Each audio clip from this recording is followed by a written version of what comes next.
La cabane se mit à trembler. Harry et Dudley se redressèrent brusquement, le regard fixé sur la porte. L'oncle Vernon débarqua dans la pièce avec un fusil à la main, en criant pour mettre en garde la personne à l'extérieur. Tout d'un coup, la porte fut arrachée et tomba sur le sol. Un géant se présenta dans l'encadrement. Il se glissa à l'intérieur, ramassa la porte pour la remettre à sa place, et demanda à la famille Dursley s'il n'avait pas une tasse de thé à lui offrir.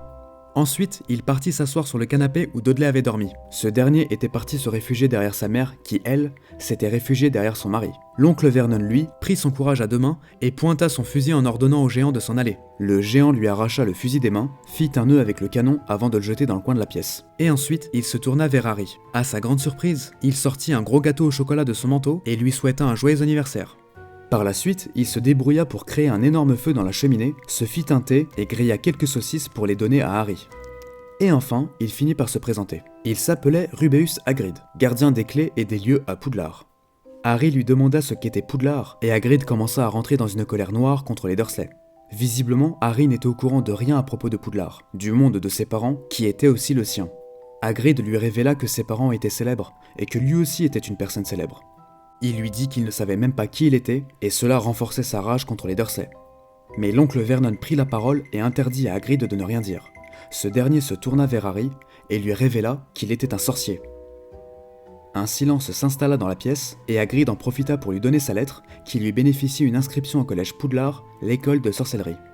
Pendant que Harry se posait 1000 questions dans sa tête, Hagrid sortit un hibou de son manteau et écrit sur un morceau de parchemin un mot pour confirmer sa mission pour Harry Potter avant de jeter l'oiseau dehors avec la lettre. Après cela, l'oncle Vernon, qui fut qualifié de moldu par Hagrid, un terme qu'on emploie pour désigner une personne qui n'a pas de pouvoir magique, s'interposa et refusa de laisser partir Harry, en racontant que quand il l'avait recueilli, il avait juré avec Pétunia d'en finir avec ses bêtises de sorcellerie. Et c'est là que Harry se mit en colère. Les Dursley étaient au courant depuis le début. Pétunia expliqua que sa propre petite sœur avait reçu une lettre semblable à celui d'Harry. Elle aussi était partie dans cette école.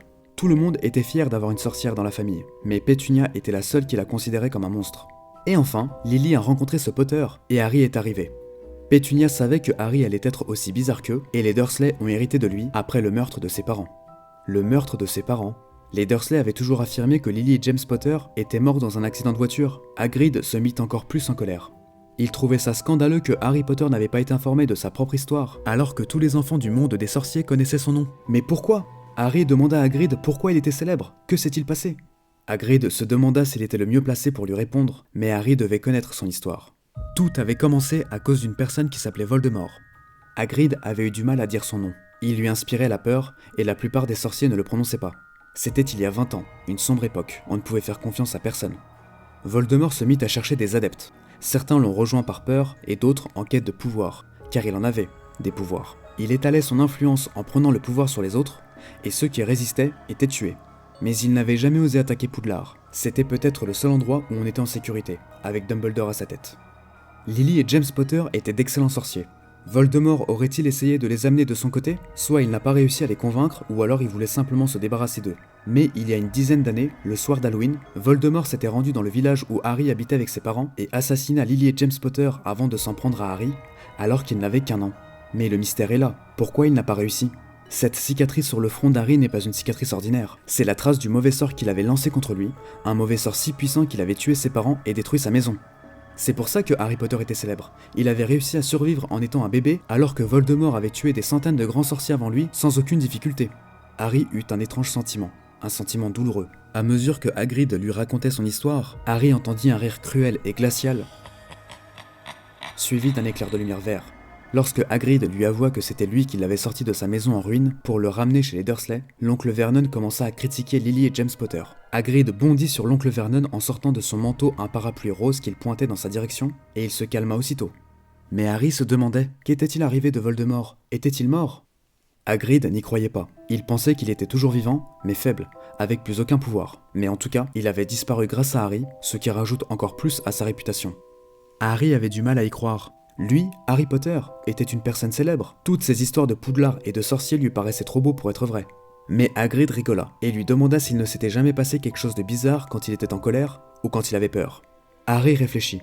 Hagrid avait raison, cela expliquait beaucoup de choses, comme ses cheveux qui avaient repoussé dans la nuit après que sa tante Pétunia lui avait rasé le crâne, ou encore comment il s'était retrouvé sur le toit de la cantine pendant qu'il se faisait poursuivre par la bande de Dudley. L'oncle Vernon ne voulait pas abandonner et refusa catégoriquement de laisser partir Harry. Il fit la grosse erreur d'insulter Albus Dumbledore. C'était la goutte d'eau pour Hagrid. Il sortit de nouveau son parapluie et le pointa sur Dudley. Un éclair de lumière violet surgit et Dudley se retrouva avec une petite queue de cochon en tire-bouchon qui avait poussé à travers son pyjama. Affolé, l'oncle Vernon attrapa son fils et sa femme et s'enferma dans la chambre à coucher.